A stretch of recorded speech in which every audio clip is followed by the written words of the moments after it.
Donc pour générer ces textures, Blender utilise un système qu'on appelle un système nodal. Qu'est-ce que c'est? C'est tout simplement un système avec différentes boîtes que l'on va appeler des nœuds. Donc vous allez avoir une liste de différentes boîtes. Chaque boîte a une certaine propriété. Par exemple, il y a des boîtes qui nous permettent de changer la couleur de notre objet. On va avoir des boîtes qui nous permettent de créer une certaine texture, etc., etc.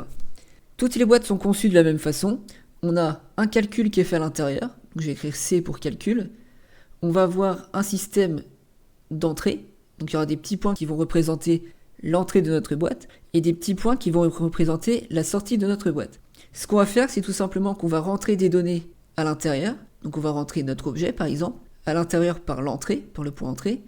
La boîte va faire son calcul, par exemple changer la couleur de notre objet. Et une fois que son calcul est fait, on va pouvoir récupérer notre objet modifié par sa sortie. Par exemple, si ici cette boîte elle change de couleur et qu'on dit notre objet tu le passes en bleu, eh bien notre objet qui de base il est gris, ici on lui dit tu le passes en bleu, eh bien la boîte qui va ressortir, ça sera la même boîte, mais en bleu.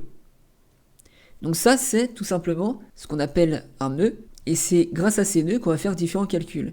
Et ces boîtes on en a de différents types. Il y en a par exemple qui nous permettent, comme on a vu, de modifier la couleur de notre objet. On a aussi des boîtes qui nous permettent de mettre de la texture. Par exemple on a une boîte de texture ici, avec son entrée et sa sortie. On va rentrer notre objet ici. Ici, on va lui appliquer une certaine texture. Cette texture, je peux la mettre ici, là-haut, dans la boîte bleue. Et ensuite, on aura notre objet qui sera texturé et en bleu. Parce que notre objet, il est passé par la boîte texture et par la boîte bleue. Donc on va retourner dans Blender et puis je vais vous montrer de manière très factuelle comment ça fonctionne. Donc ici, on a notre objet, on va cliquer dessus. On va cliquer ici sur le petit menu. On va aller dans Shader Editor pour arriver ici dans ce menu. Et on va cliquer ici sur New pour créer une nouvelle texture. Ici, on voit que vous avez deux petites boîtes qui sont apparues. Le Material Output, qui est tout simplement notre sortie finale de notre texture. C'est-à-dire que dans le Material Output, on va mettre la combinaison de tous nos nœuds. Et lorsqu'on va dans Surface, notre objet va récupérer tous les calculs et Blender va appliquer les différentes propriétés à notre objet.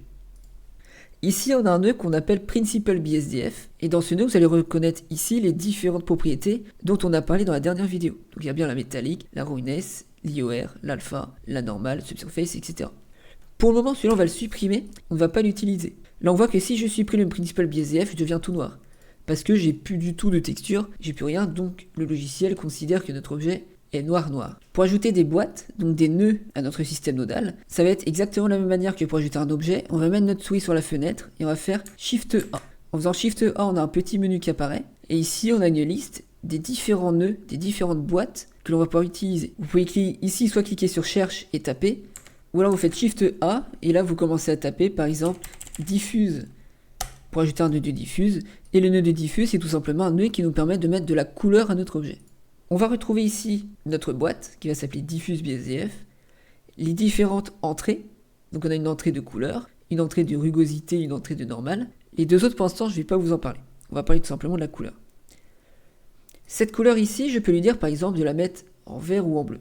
On va la mettre en bleu pour regarder notre exemple du début. Ici, en vert, on a une sortie de notre nœud. Et cette sortie, je peux venir ici la brancher à la surface, ce qui va faire que notre objet va devenir bleu. On a aussi ce qu'on appelle des nœuds de texture. Donc si je prends par exemple une texture de Wave, j'ai une petite boîte qui va s'appeler Wave Texture. On va retrouver les différentes entrées, avec les différents menus qu'on peut modifier. Donc on va pouvoir modifier la taille, etc. Ici des petits paramètres qu'on peut modifier. Et là on va retrouver une sortie.